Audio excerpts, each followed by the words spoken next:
That's going to be David's testimonial. I got 10 times better in 2 hours. We got 10x,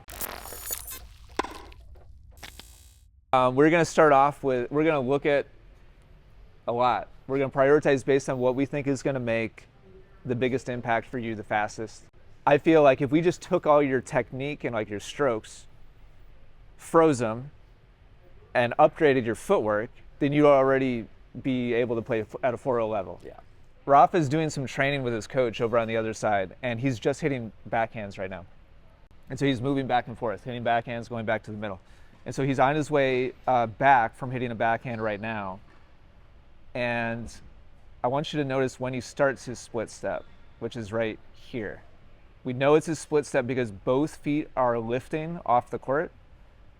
And the purpose of the lifting both feet off the court is to neutralize himself because he doesn't know where the ball is going yet. The whole purpose of the split step is to get you in the most athletic, pre-activated position possible physically, so that when you do know where it's going, you're like in a basketball like defense position, and you're not either leaning to one direction or the other, or flat-footed and just kind of like standing there. And so it's preparing the body without selling out in any given direction. That's the whole purpose. Now, what's interesting is the timing of it. This is, here, I'll show you what's about to happen. So he just hit, he pushes back towards the middle, there's his lift, and now he's gonna land and then go back to hit another backhand again. Now, when he lifts right here, that's the split step. At this moment, he's about to widen his stance and go to a position where he can move any direction, even though he knows that the ball is going to this side. He's practicing good discipline here. He could just be like, all right, coach, and are you going to hit me backhand? And like face towards the backhand side, but he's not doing that because he knows that this is the right way to do it. Now, what's interesting is look at what his coach is doing. He hasn't even hit the ball yet. So right here is the hit, and you'll notice both feet are still off the ground. And now he's at like maximum width, and he's on his way down, and he doesn't touch until a few frames after the ball gets hit. The reason why is it takes the eyes and the brain a split second to know where the ball is going. And so if you split step too early and you land and the ball hasn't been hit yet, you're gonna get static and you're gonna feel anchored and like stuck and like rooted, because ironically you were too early. And so you end up just standing there and being like, okay, like I'm ready and nothing's happening, and you just end up standing there. If you're too late, and let's say that he already knows here that the ball is going in that direction, then you're wasting time because you're still like elevated, you're still in the air, and you could be moving towards the ball. So the perfect time to hit a split step is so that when you touch, your eyes and your brain have just registered it's going there, or it's going there, or it's a short ball. A little too early and you get anchored, a little too late and you feel like I should be running and I'm in the air right now. What am I doing? I'm wasting time. So here's what it looks like when it is timed perfectly. So here's Roger. So what we're gonna do here is go forwards frame by frame until the ball is hit right here. And so at this moment, based on what we just talked about, what do you think Roger's feet are doing right now? He was in the air and he just landed, or he's in the air about to land. There you go. Mm-hmm. Ah. So he's just lifted right as contact was happening, so that on his way down, his eyes are going to read it. Yep. And so watch what happens here. At this moment, he could move in any direction on the next shot he wants. He could move to the right, he could move to the left, he could move forwards. He's in a perfectly neutral and forward-facing position right now. On his way down, his brain picks up that it's a forehand, and now watch what happens with his feet. His left foot comes down pointing forwards, and his right foot comes down pointing to the right. And so dynamically on the way down, he's like obviously subconsciously, forehand, and then he's shifting his stance in that direction. Had it gone to his backhand, his left foot would have turned and his right foot would have come down straight. This is how players are able to look so flowing moving around the court, is because they are preemptively preparing for the next shot neutrally and then dynamically flowing in the direction that the ball actually travels. The funny thing is they started before the ball got hit, but they didn't know until after it got hit. And they're timing the split step perfectly so that they can flow in the correct direction. But they began the process of moving before the ball got hit. So at the critical moment, we're not neutral and we're not leaving the court. It's the opposite. We're anchored and we're favoring one direction. Now here's what's interesting, and this is what prompted me to want to ask you the question, is Matt hits the ball. You see right about now, you already know where the ball is going. Yep. Watch your feet. And right here, you split step. Now, you know where the ball is going already because enough time has passed that you're reading it, but you're split stepping anyway, even though you already know where the ball is going. So there's no use for you to get to a neutral position, and you should be using that time to turn and get yourself prepared for the actual shot. But instead, you're unweighting yourself and neutrally like hopping, which is just killing extra time.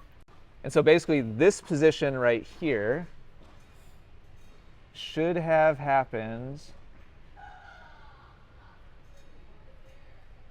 Oh no. 0.6 of a second earlier. That's like 10 years in tennis. Yeah. So yeah, 0.6 of a second is a ton of time. And so you don't get to your actual like split step ready position until over half a second after you should be. So this is why like you're struggling. Like your technique is fantastic, but your preparation is either non-existent or you're doing it late, which actually kills extra time and makes it that much harder to get in the right spot. Now here's Matt's hit right there. Yeah, dude, I bet you every time. Yep. We got plant here and that. And it's starting to. I'm ready for cross court.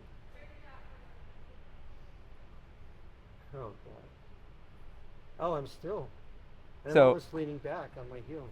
So the ball's already been hit. Right about here is going to be recognition. Are you in an athletic position?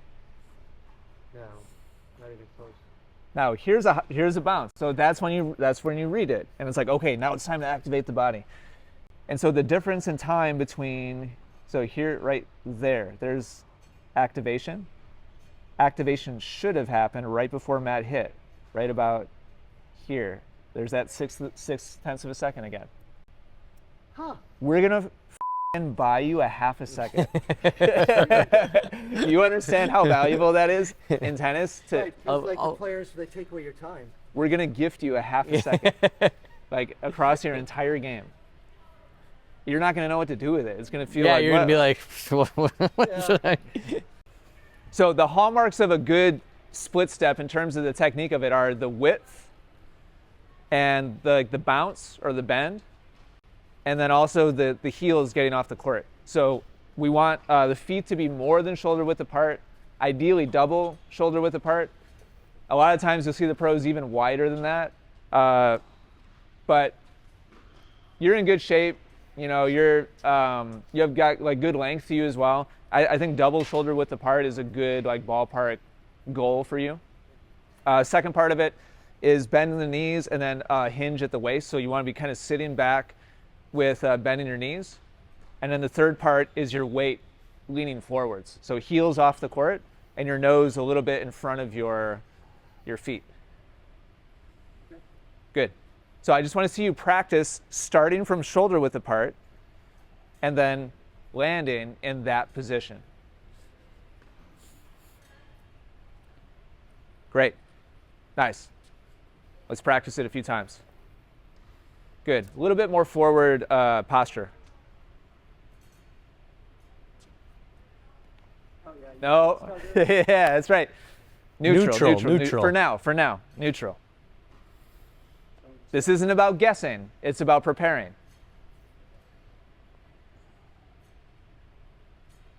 Fantastic. Let's do 2 more of those. Okay, that's fine. Find your balance. Nice. I feel like, like we see like a beginner or tennis players going to lessons every week. I don't feel like anybody spends any time on stuff like this. No. But it's really important. It's kind of the most important thing. Because without it, everything else is exponentially harder. Right. I would say the jump from 3.5 to 4.0 is where it stops being nice to have, and it's like, Must. if you don't do it, Yeah. like what Matt is describing, against a good 4.0 player, they have just about any shot at their disposal they want to.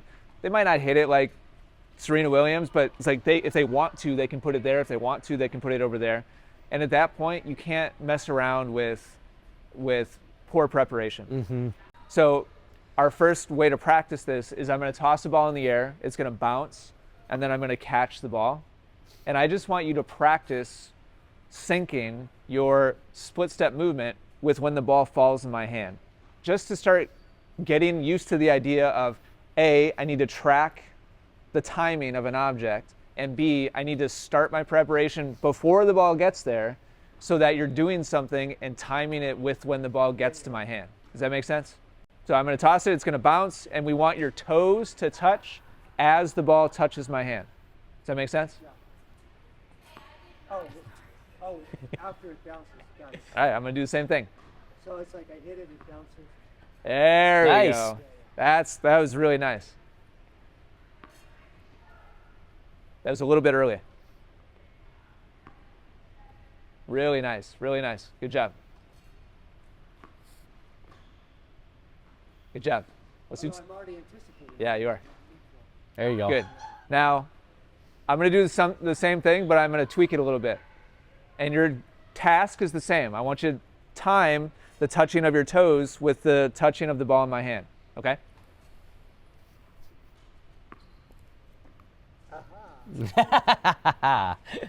What was different? Well, the catch point a lot lower. So I was early. I was already grounded. That's right. Like, a lot of times, you don't know what the player. You have to make sure you're. That's right. You got to really be watching the ball. Or watching the. Oh, Yeah. there we we go. Yeah, good job, good job. So that was incredible. Thank you for talking us through that. Yeah, So I'm critiquing my ball instead of watching your hand. there you go. My hand and frankly, my whole body. Let's go back. Yeah. So watching my body and my hand. If we go in slow motion, tell me now in hindsight when you have an indication that I'm going to be lower when I catch the ball. When in time? All right, easily there. Yeah. So the ball hasn't even bounced You're yet. starting to. Yep. Yeah. I mean, look at my head is going down. Your knees. My eyes are going down. My hand is going down. My knees are bending. Oh, I have all that time. But you're watching the ball. You can see your eyes Yeah, so I'm focusing so hard on the ball, but instead of. even all I have to do is just watch your hand. It's a lot easier. In slow motion, isn't it funny how obvious it is? Yeah. It's like I'm showing you. I'm trying to show you. I'm like trying to telegraph it. You can see Ian's smile on his face right there too. Diabolical. Now, Look. in your defense, you weren't early by very much. Like you were still close. So I think in your peripheral vision, like your subconscious started catching on to it. But I mean, even a little fraction of a second, well, maybe messing up being able to push off one way or the other. Yeah. So now that you know, Technique-wise, is really good. Yeah. now that you know there's shenanigans, and you've talked your way through what to watch, now I want you to practice that. I'm not going to do it the same way every time. Right. You're going to tell my intention of when I'm going to catch the ball by watching my hand and the rest of my body. Does that make sense? Yeah. You're a little bit late. So I would encourage you, David, to not watch the ball at all. Okay. Keep your eyes on this. That will tell you what I intend to do. Oh, Ready? Yeah, good. Nice. You saw it that time. Yep. Yep, good adjustment. Let's watch your adjustment now, David. the last like 3 or 4, and watch how I'm catching it in a different place, but you're syncing your preparation to the reality of where that catch happens. This is what tennis is like. That was a little late. A little bit. Nice. So in real life, your opponents are sometimes going to rush forwards and take it out of the air. Other times they're going to stand there and let it come to them. Other times they're going to run back to the curtain and buy themselves extra time. Yeah. And so the reality of your preparation is that it needs to be flowing and dynamic and shifting along with the reality of what your opponent's doing on the other side. And to this point, it's been one size fits all. Now, Matt's going to go to that side of the court, and I'm going to feed Matt a ball. Just one ball at a time. Matt's going to hit the ball back to me, and you're going to practice timing your split step with Matt's hit on the other side. Perfect. All right, here we go. Yeah, good. Nice job. Ready? That was a little bit too early. So you would have felt a little bit planted in real life if you did it that way. That's better. That's better. I know it seems weird, but you don't want to touch down until after the ball has come off his racket. Just a little bit after. Yeah. Because that's when your brain is going to know where the ball is going.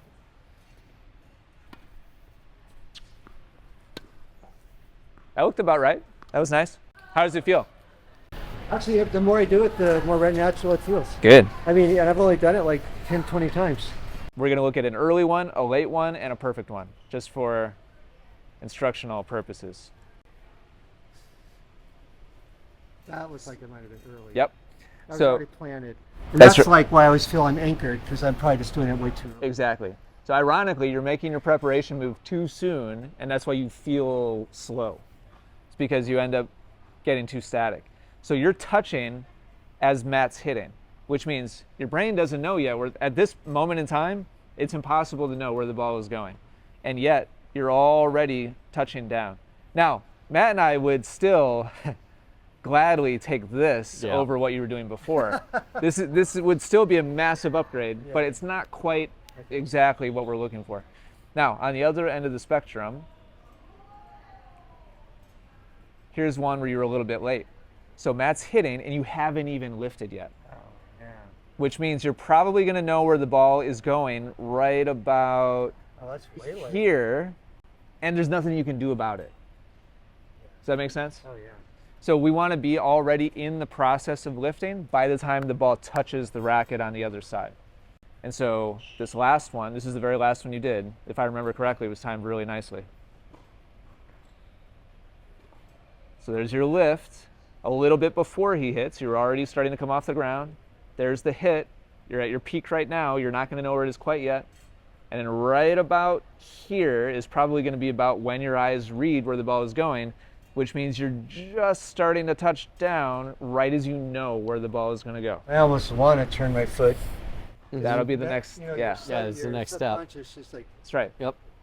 So this is the one we want to emulate as much as possible. Preemptive lift, and then slightly after contact, touching down. That's the one that we want. I'm telling you, you start nailing this somewhat consistently, and the whole game is going to feel easier, because it will be. This was awesome. Okay, so here's a high, slow ball where you had lots of time. Matt backed up for this. Good, nice job. So there's the hit. You're just leaving rather, and you're touching down just after. That's great. Good timing. And then the next ball, I fed Matt the same ball, and he did something totally different. He came in and took it out of the air. And you prepared yourself just right. That's great. There's the hit. You're just lifting, just touching. You might have been a tiny, tiny bit early, but it's very, very close. Remember, we were off by 0.6 of a second before. Right. so there's a lot of room for improvement. Yeah. No, I'm just saying, like, No. I'm nitpicking a little bit, but like, here's where you're touching, and the ideal point, is probably like, I don't know, here. So now we got 0.06 of a second. So we got a 10x improvement. that's pretty good. Yeah, it's good results right there. That's going to be David's testimonial. I got 10 times better in 2 hours. We got 10x. Yeah. I'm going to wait for you to split step, and then just after your feet leave the court, I'm going to either toss a ball to your left or toss a ball to your right. And your task is to see which direction the ball is going and then land and flow in that direction. Good. Nice job. Nice job.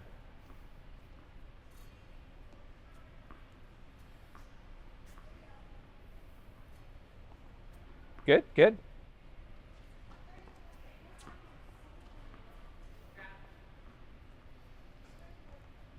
Good. I just want to be really clear. All of these are an upgrade over what you normally do. Yeah. Okay. So even if the timing's not perfect, you should strive for the dynamic Yes. one. But I feel like maybe they're not always going to be that way. So here's your lift. And so kind of a partial pivot here. Yeah. It's still good. Like you're reading it and you're getting yourself moving in the right direction. That's great. I like that.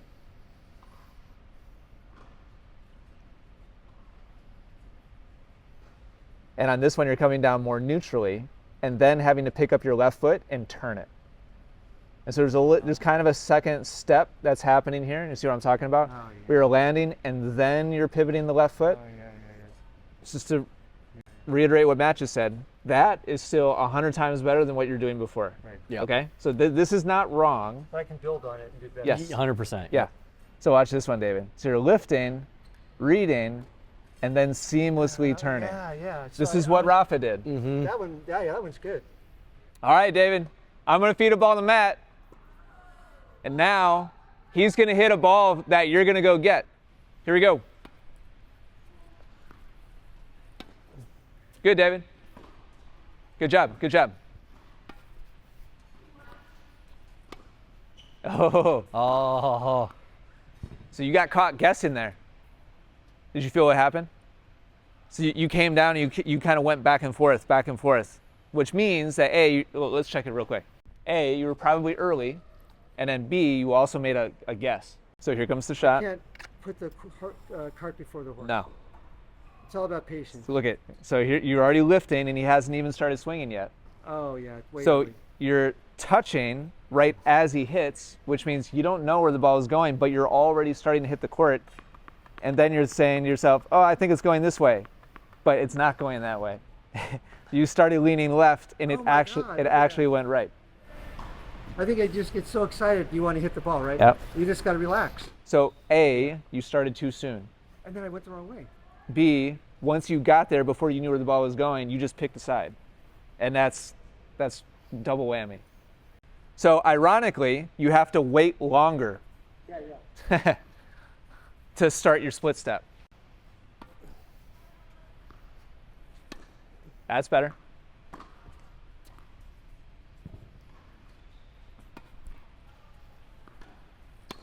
That was a nice one, David.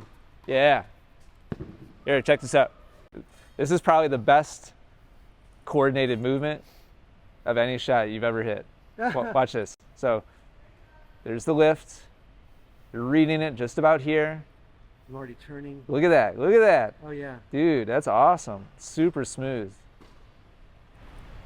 Just putting the pieces together. That's great. And then once I'm there, I just got to relax. And do it. So watch it in real time. Yeah. Watch your movement. There's an efficiency and smoothness of movement there that like you just can't do it any other way other than the way you're doing it right now, God. where you It just looks kind so of good. flow in that direction. Yeah. It looks like you're relaxed. So this is going to be a live rally, David. And so there's going to be repetitive shots now. Some will come to your right a little bit, some will come to your left a little bit, and your job is going to be to repeat the process. Good. Good job. Yeah, David. Watch his racket. Yes, good timing. Yeah, dude, that was smooth. That was smooth. I was a little bit late. Now, I want you to watch like the first 30 seconds of this rally.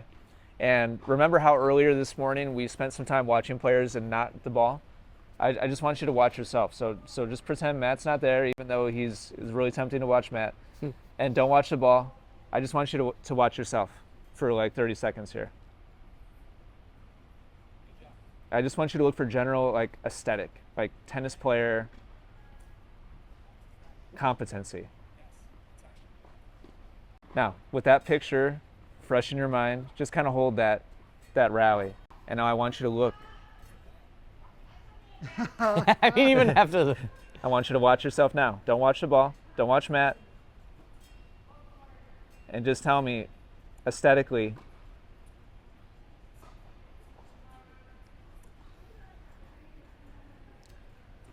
do you see how behind you are on every shot? Gosh.